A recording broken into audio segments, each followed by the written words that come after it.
ರಾಜ್ಯದ ಇಂಧನ ಸಚಿವರಾದಂಥ Shri KJ. George ಅವರ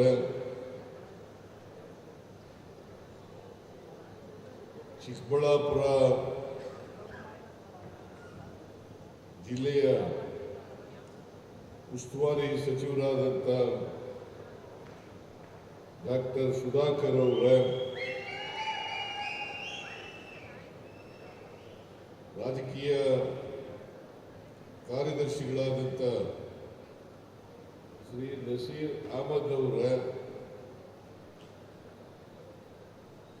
ಕರ್ನಾಟಕ ನವೀಕರಿಸಬಹುದಾದಂಥ ಇಂಧನ ಅಭಿವೃದ್ಧಿ ನಿಗಮದ ಅಧ್ಯಕ್ಷರಾದಂಥ ಶ್ರೀ ರಾಜೇಗೌಡ ಅವರ ಈ ಸಮಾರಂಭದ ಅಧ್ಯಕ್ಷತೆ ವಹಿಸಿರ್ತಕ್ಕಂಥ ಶಾಸಕರು ಆದಂಥ ಶ್ರೀ ಪುಟ್ಟಸ್ವಾಮಿ ಗೌಡ ಅವರ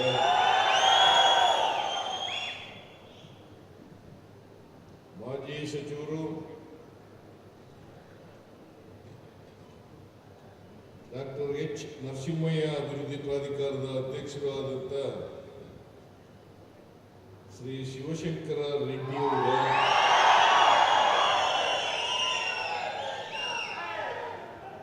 ಬಾಗೇಪಲ್ಲಿ ಶಾಸಕರಾದಂಥ ಶ್ರೀ ಸುಬ್ಬಾರೆಡ್ಡಿ ಅವರ ಚಿಕ್ಕಬಳ್ಳಾಪುರ ಶಾಸಕರಾದಂಥ ಶ್ರೀ ಪ್ರದೀಪ್ ಈಶ್ವರ್ ಅವರ ವಿಧಾನ ಪರಿಷತ್ತಿನ ಸದಸ್ಯರುಗಳಾದಂಥ ಅನಿಲ್ ಕುಮಾರ್ ಅವರ ಶ್ರೀ ಶ್ರೀನಿವಾಸ್ ಅವರ ಅಪರ ಮುಖ್ಯ ಕಾರ್ಯದರ್ಶಿಗಳಾದಂಥ ಶ್ರೀ ಗೌರವ್ ಗುಪ್ತಾ ಅವರ ಜಿಲ್ಲಾ ಗ್ಯಾರಂಟಿ ಯೋಜನೆಗಳ ಅನುಷ್ಠಾನ ಸಮಿತಿಯ ಅಧ್ಯಕ್ಷರಾದಂಥ ಎಸ್ ರಮೇಶ್ ಅವರ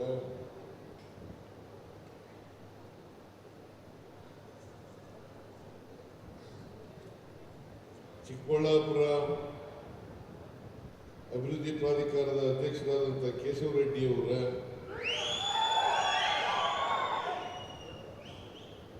ಎಲ್ಲ ಅಧಿಕಾರಿ ಸ್ನೇಹಿತರೆ, ಇಲ್ಲಿ ಆಗಮಿಸಿರ್ತಕ್ಕಂಥ ಆತ್ಮೀಯ ಬಂಧುಗಳೇ, ತಾಯಂದಿರೇ, ಮಾಧ್ಯಮದ ಗೆಳೆಯರು, ಇವತ್ತು ಗೌರಿಬಿದನೂರಿನಲ್ಲಿ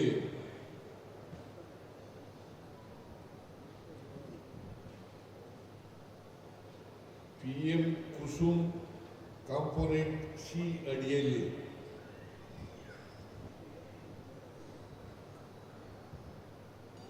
ಸೌರೀಕರಣ ಯೋಜನೆಗೆ ಚಾಲನೆ ಕೊಡ್ತಕ್ಕಂಥ ಕಾರ್ಯಕ್ರಮದಲ್ಲಿ ನಾವೆಲ್ಲರೂ ಕೂಡ ಭಾಗವಹಿಸಿದ್ದೇವೆ.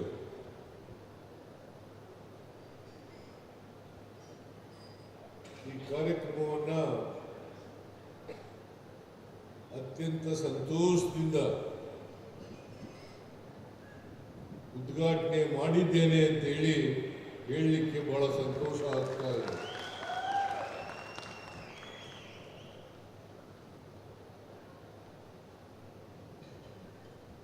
ಈ PM ಕುಸುಮ್ ಕಾಂಪೋನೆಂಟ್ ಸಿ ಅಡಿಯಲ್ಲಿ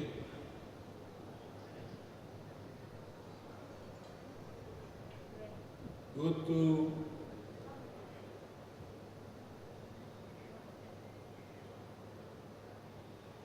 ಅಧಿಕೃತವಾಗಿ ಚಿಕ್ಕಬಳ್ಳಾಪುರದಲ್ಲಿ ಚಾಲನೆ ಆಗ್ತಾ ಇದೆ.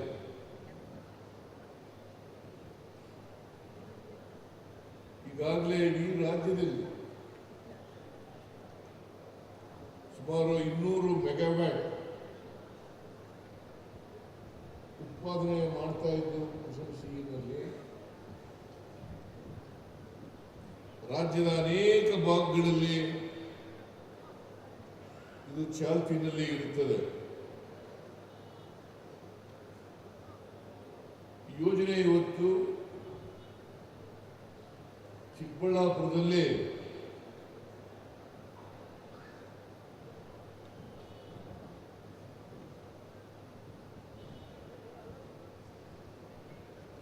ತೊಂಡೇಬಾವಿ, ಉಪಸ್ಥಾವರ ಮತ್ತೆ ಹನುಮೇನಹಳ್ಳಿ ಇಲ್ಲಿ ಈ ದೊಡ್ಡ ಸೌರ ಘಟಕವನ್ನು ಪ್ರಾರಂಭ ಮಾಡ್ತಾ ಇದ್ದೀವಿ.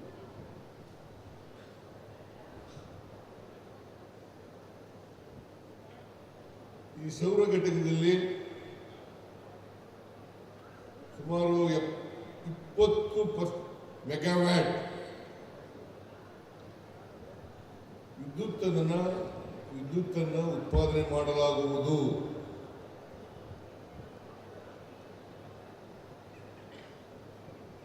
ಇದರಿಂದ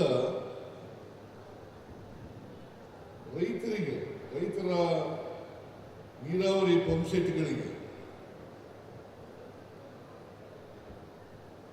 ವಿದ್ಯುತ್ತನ್ನ ಹಗಲೊತ್ತು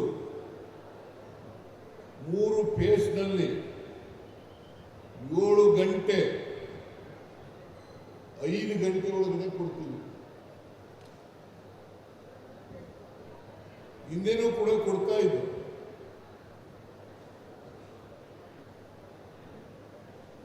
ಆದರೆ ಹಗಲೊತ್ತೇ ಕೊಡ್ತಾ ಇರಲಿಲ್ಲ. ಈಗ ರೈತರಿಗೆ ಹಗಲೊತ್ತು ಕೊಡ್ತಾ ಇದ್ದೇವೆ. ಈಗೆಲ್ಲ ನೀವು ನೋಡಿದ್ದೀರಿ, ಅನೇಕ ಜಿಲ್ಲೆಗಳ ರೈತರುಗಳು ನನ್ನ ಜೊತೆ ಸಂವಾದವನ್ನು ಮಾಡಿದ್ರು. ಎಲ್ಲ ರೈತರುಗಳು ಕೂಡ ಹೇಳ್ತಾ ಇದ್ದಾರೆ, ಈ ಕುಸುಮ್ ಸಿ ಯೋಜನೆಯಿಂದ ನಮಗೆ ಬಹಳ ಉಪಯೋಗ ಆಗಿದೆ. ಈ ಯೋಜನೆಯನ್ನ ತಂದು ರೈತರಿಗೆ ರಾತ್ರಿ ವೇಳೆ ವಿದ್ಯುತ್ ಸರಬರಾಜು ಮಾಡತಕ್ಕಂಥ ಪದ್ಧತಿ ನಿಂತಿದೆ.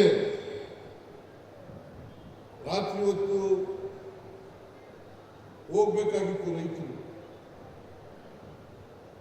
ಅಲ್ಲಿ ಪ್ರಾಣಿಗಳ ಭಯ ಇತ್ತು, ಬೇರೆ ಹಾವು ಚೇಳುಗಳ ಭಯ ಇತ್ತು, ಮತ್ತೆ ವಿದ್ಯುತ್ತು ಅಪವ್ಯಯ ಆಗ್ತಾ ಇತ್ತು. ಈ ಅಪವ್ಯಯ ಆಗ್ತಕ್ಕಂಥದ್ದು ನಿಂತಿದೆ. ಸಂಪೂರ್ಣವಾಗಿ ಗುಣಮಟ್ಟದ ವಿದ್ಯುತ್ತು ರೈತರ ಪಂಪ್ಸೆಟ್ಗಳಿಗೆ ಸಿಗ್ತಾ ಇದೆ. ನಾವು ಯಾವತ್ತೂ ಕೂಡ ನಮ್ಮ ಸರ್ಕಾರ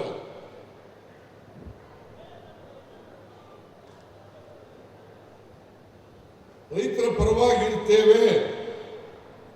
ಅನೇಕ ಕಾರ್ಯಕ್ರಮಗಳನ್ನು ರೈತರಿಗೆ ಮಾಡ್ತೇವೆ, ಸಹಾಯ ಮಾಡಿದ್ದೇವೆ, ಅನೇಕ ಕಾರ್ಯಕ್ರಮಗಳನ್ನು ರೂಪಿಸಿದ್ದೇವೆ. ಅದರಲ್ಲಿ ಈ ಕಾರ್ಯಕ್ರಮನೂ ಕೂಡ ಒಂದು ಅಂತಕ್ಕಂಥದ್ದನ್ನು ತಮಗೆ ತಿಳಿಸಲಿಕ್ಕೆ ಬಯಸ್ತಾ ಇದ್ದೇನೆ. ಯಾಕಂತಂದ್ರೆ ರೈತರು ಈ ದೇಶದ ಬೆನ್ನೆಲುಬು. ಅದಕ್ಕೋಸ್ಕರ ಕರ್ನಾಟಕ ಸರ್ಕಾರ ಪ್ರತಿ ವರ್ಷ ರೈತರ ಪಂಪ್ಸೆಟ್ಗಳಿಗೆ 19,000 ಕೋಟಿ ಸಬ್ಸಿಡಿಯನ್ನು ಕೊಡ್ತಾ ಇದ್ದೇವೆ. 19,000 ಕೋಟಿ. ಈ ಕುಸುಮ್ ಸಿ ಯೋಜನೆ ಕೇಂದ್ರ ಸರ್ಕಾರದ ಯೋಜನೆ. 2021ರಲ್ಲಿ ಕರ್ನಾಟಕದಲ್ಲಿ ಜಾರಿ ಮಾಡಬೇಕು ಅಂತ ಹೇಳಿ ತೀರ್ಮಾನ ಆಯಿತು. ನಮ್ಮ ಸರ್ಕಾರ ಇರಲಿಲ್ಲ. ಆಗ 21, 22, 22, 23 ನಮ್ಮ ಸರ್ಕಾರ ಇರಲಿಲ್ಲ. ಆಗ ಇದ್ದಂತ ಸರ್ಕಾರ ಬಿಜೆಪಿ ಸರ್ಕಾರ. ಬಿಜೆಪಿ ಸರ್ಕಾರ 2021ರಲ್ಲಿ ಕರ್ನಾಟಕದಲ್ಲಿ ಮಾಡಬೇಕು ಅಂತೇಳಿ ತೀರ್ಮಾನ ಆಗಿದ್ರೂ ಕೂಡ ಇಂದಿನ ಬಿಜೆಪಿ ಸರ್ಕಾರ 2 ವರ್ಷಗಳ ಕಾಲ ಈ ಯೋಜನೆಯನ್ನ ಜಾರಿ ಮಾಡತಕ್ಕಂಥ ಪ್ರಯತ್ನವನ್ನ ಮಾಡಲಿಲ್ಲ. ಇದನ್ನ ನೀವು ಅರ್ಥ ಮಾಡ್ಕೋಬೇಕಾಗ್ತದೆ. ಅವರು ಮಾಡಿದ್ರೆ, ಅವರು ರೈತ ಪರವಾದಂತ ಕಾಳಜಿ ಇದ್ದಿದ್ರೆ ಅವರು ಆ ಕಾರ್ಯಕ್ರಮವನ್ನು ಜಾರಿ ಮಾಡ್ತಾ ಇದ್ರು. ಅವರು ಜಾರಿ ಮಾಡದೇ ಇರೋದ್ರಿಂದ, ಯಾಕಂದ್ರೆ ಇದು ಕೇಂದ್ರ ಸರ್ಕಾರದ ಕಾರ್ಯಕ್ರಮ ಆದರೂ ಕೂಡ ಕುಸುಮ್ ಸಿ ನಲ್ಲಿ 1 ಮೆಗಾವ್ಯಾಟ್ ವಿದ್ಯುತ್ ಉತ್ಪಾದನೆಗೆ 1,05,00,000 ರೂಪಾಯಿಗಳನ್ನ ಕೇಂದ್ರ ಸರ್ಕಾರ ಕೊಡ್ತದೆ. ಉಳಿದ